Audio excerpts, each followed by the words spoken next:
I pass by the river heading north every day, and I wonder if there isn't something in the way that I am called to its bank. If there isn't something to be found in the raging on of bodies both crimson and blue, silent, witness to souls both bruised and broken. But there was that time that you brought us to the Arboretum when we were only children, and you covered us with the colors of the earth while we bathed ourselves in the fountains cascading with laughter, where the trees leaned into us as we carried on in the wind and the melodies poured down around us. I've gone back to that place more times than I'd like to admit. It is always the same, but never as it used to be, just us. Before we ever knew anything about the worries of the world or having to hold on to changing tides and the stain of cherry blossoms or the purity of it all. Still, the river current has led me to knowing that water is sweet first thing in the morning, and knowing that I was born before the sun could reach us as the moon pulled me into my mother's chest while we were flooded by the wonder of it all. And knowing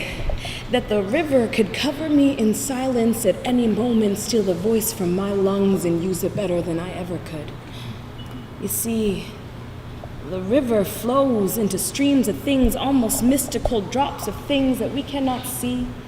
or touch or speak of, but we know our grandmother's hands as the days wash away, and I forgot whether I resembled more my father or that little girl smiling in a picture that I keep hidden.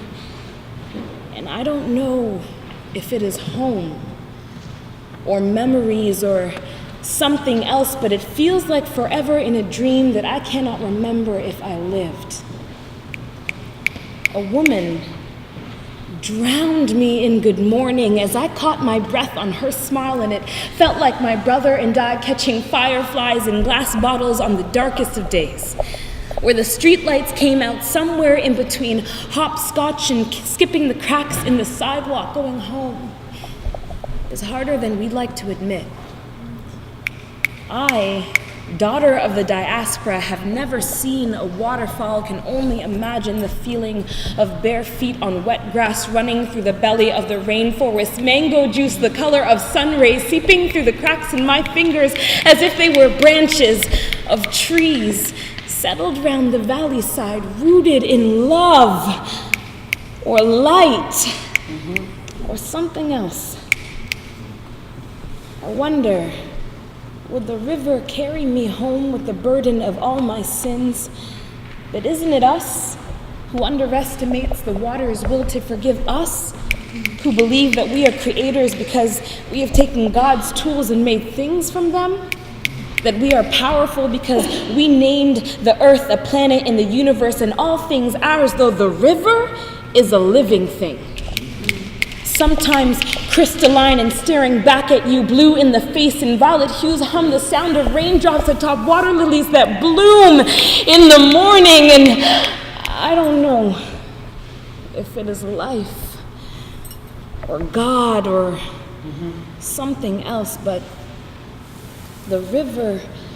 whispered something to me, and it was excruciatingly beautiful to have to surrender myself to the conviction that sometimes there are no words